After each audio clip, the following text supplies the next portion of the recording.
Years ago, my family abandoned me after my ex falsely accused me of rape. Now, they want to reconcile, but I've shown them the great life and family they missed out on.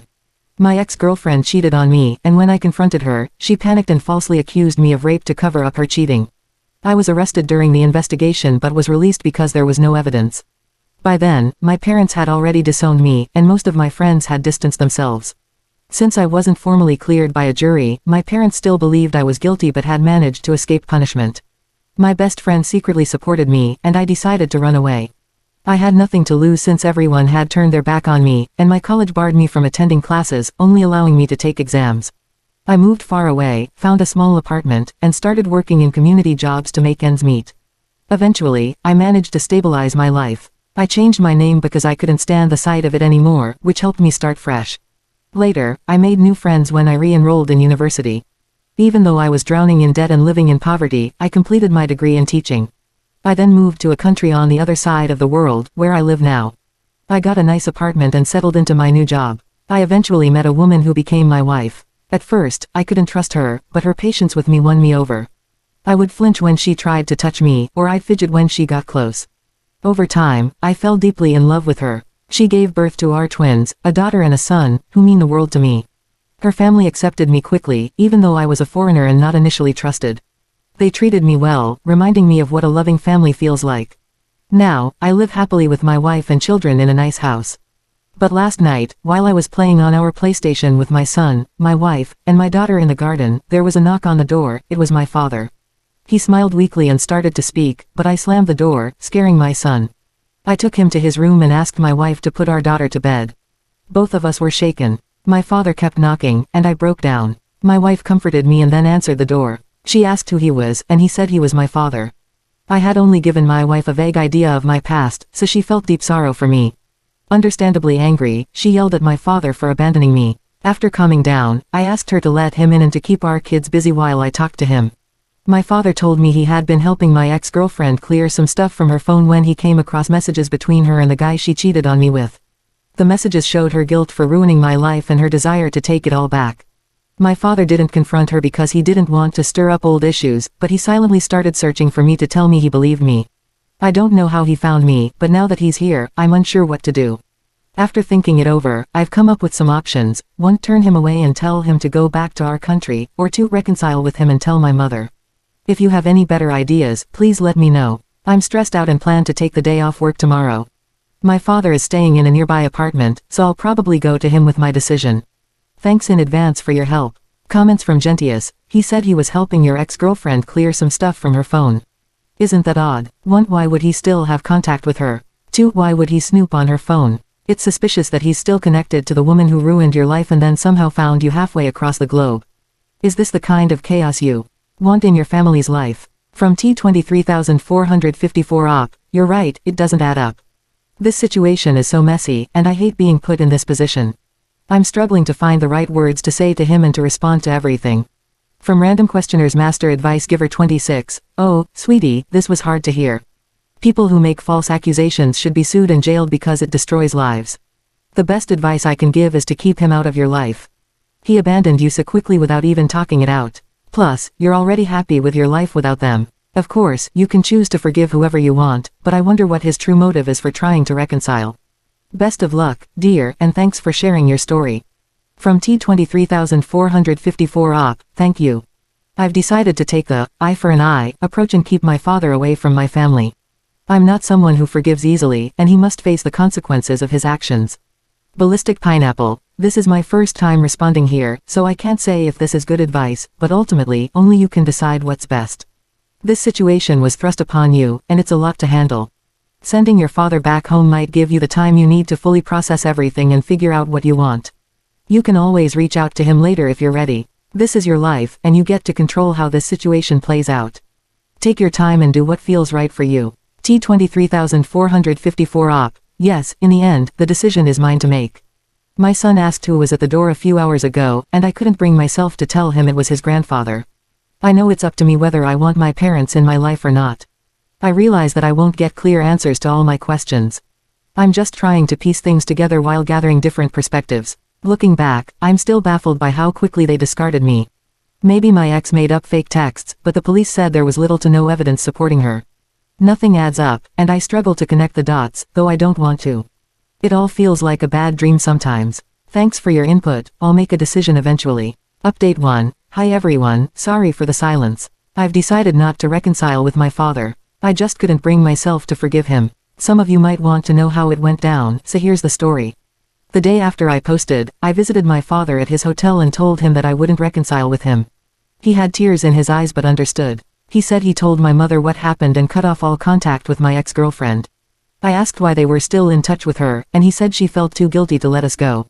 I'm skeptical, but it's closure enough for me. My mother didn't take the news well and tried to get my phone number, but my father didn't let her.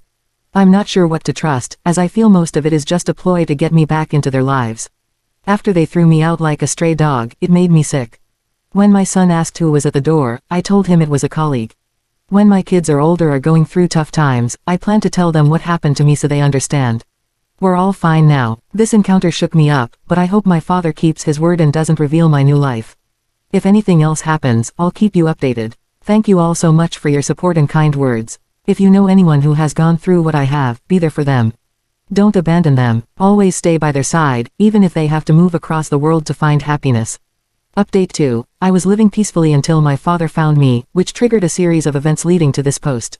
Recently, my family broke a promise, which enraged me. After much thought, I decided to confront them directly. I flew back to my home country and met with everyone involved, my mom, dad, brother, and even the girl who accused me.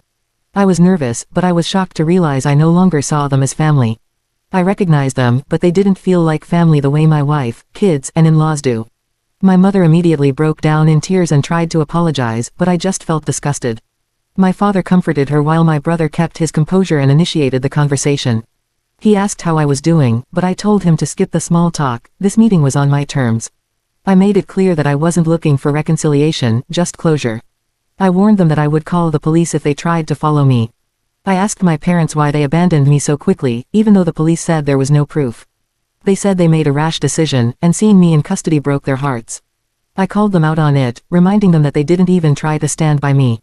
I also asked about my father snooping through my accuser's phone, as some people in my original post had suggested. He said she came to him asking for help clearing out her phone, and that's when he saw the chat logs with her friends. My dad has always been good with technology, so while it wasn't satisfying, I accepted it. I then asked my brother why he never contacted me. He looked surprised and said he did try to reach out, but I ignored him. It turns out my brother had tried hundreds of times to contact me and even offered financial help, but my mother had blocked my contacts on all phone plans she controlled, so I never received his messages. Then, I confronted my ex. I asked her why she did it. She said she was scared and that she never stopped loving me, even through it all. She claimed that every therapy session made her feel more guilty because she knew it was all fake.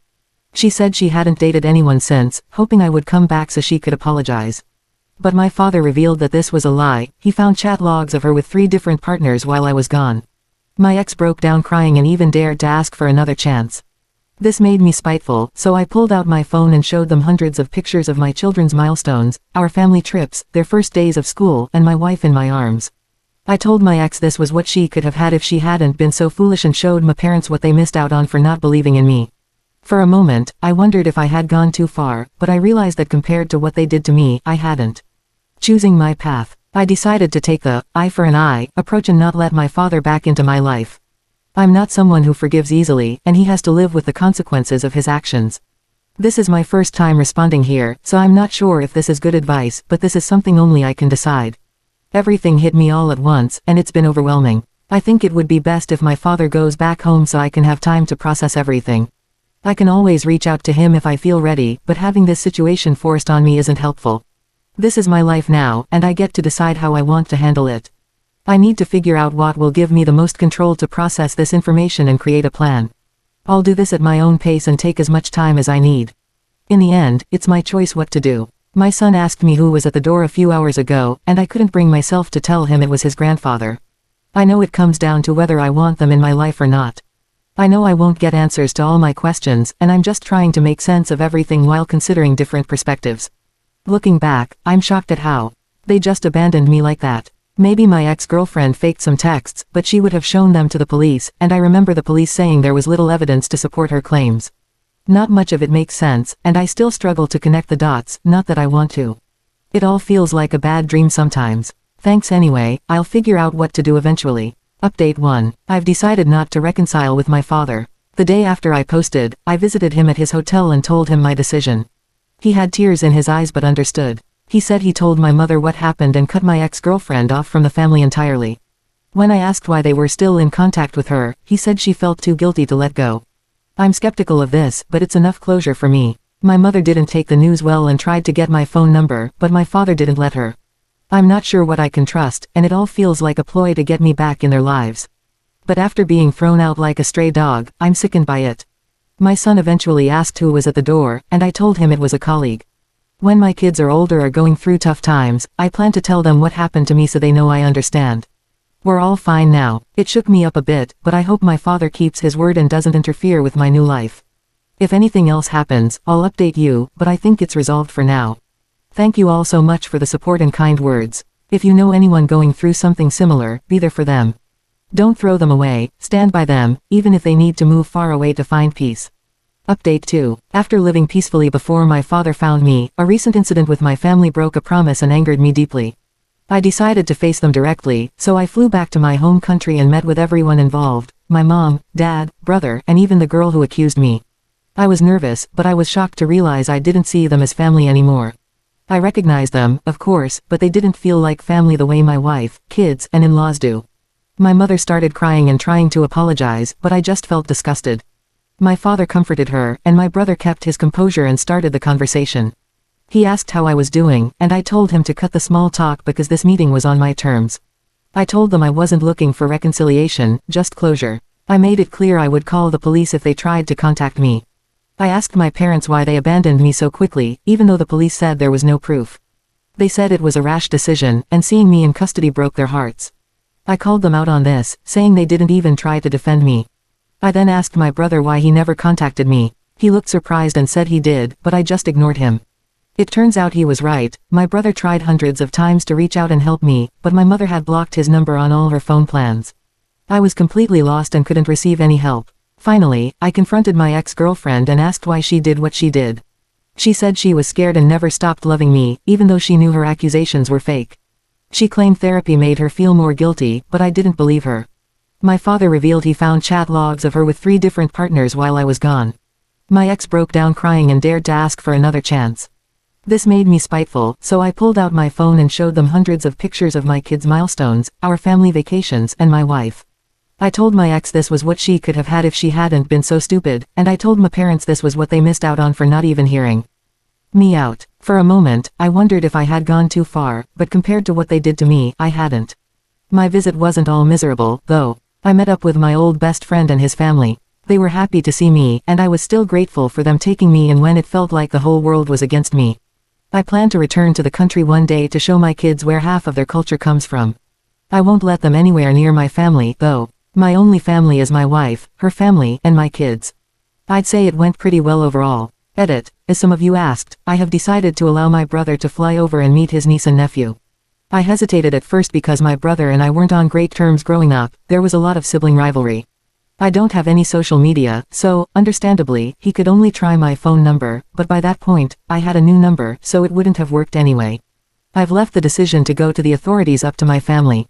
If they are truly remorseful, they'll report her. It's beyond me now. I might hear from my brother about it, but overall, I'm happy with how things turned out.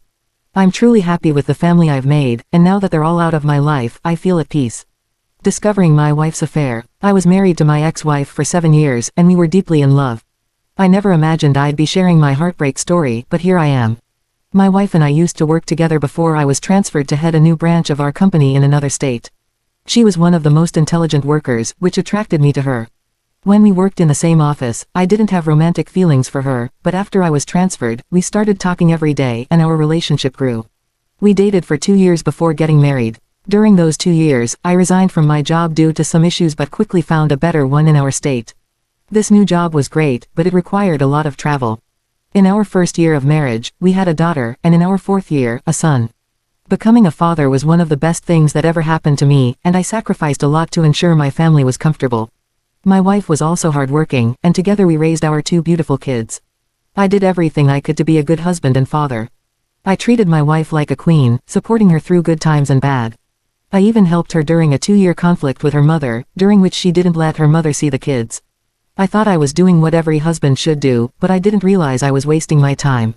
I wouldn't have discovered my wife's affair if things hadn't unfolded the way they did.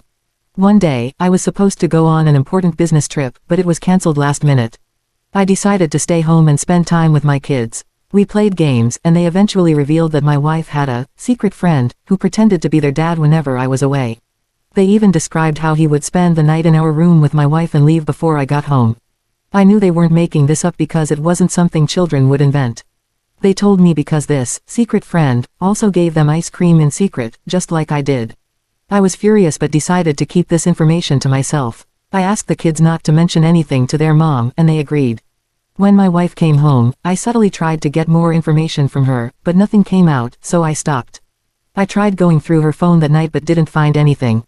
I then decided to catch her in the act. 2 days later, I lied to my wife, telling her I was going on another business trip. She believed me, and after she went grocery shopping with the kids, I watched from the basement window as she welcomed a man into our home with a passionate kiss. Believing I was on my way to the airport, she had no idea I was hiding in the basement. I immediately called her mother and told her everything. I asked her to come and help her daughter pack her things because our marriage was over. A short while later, her mother arrived, and I could hear her screaming in the driveway. My wife was shocked to see her mother, but she was even more shocked when she saw me.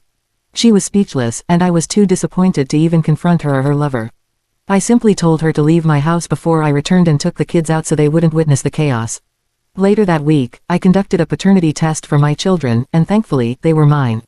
I then explained to them that their mother had brought someone else into our home to act like their father, which is why I divorced her.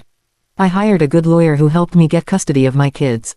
My kids are all I have now, and even if I remarry, it will be when they're older. My ex-wife has tried to use the kids to get to me, but I've warned them not to let that happen. Now, my focus is entirely on raising my children. I'm content with how things turned out, and I'm at peace knowing that I've made the right decisions for myself and my kids. Hey there, amazing people. Get ready to smash that subscribe button on the YouTube channel and hit the bell icon to turn on notifications. Thank you so much for tuning in. I can't wait to catch you in the next video. Stay awesome.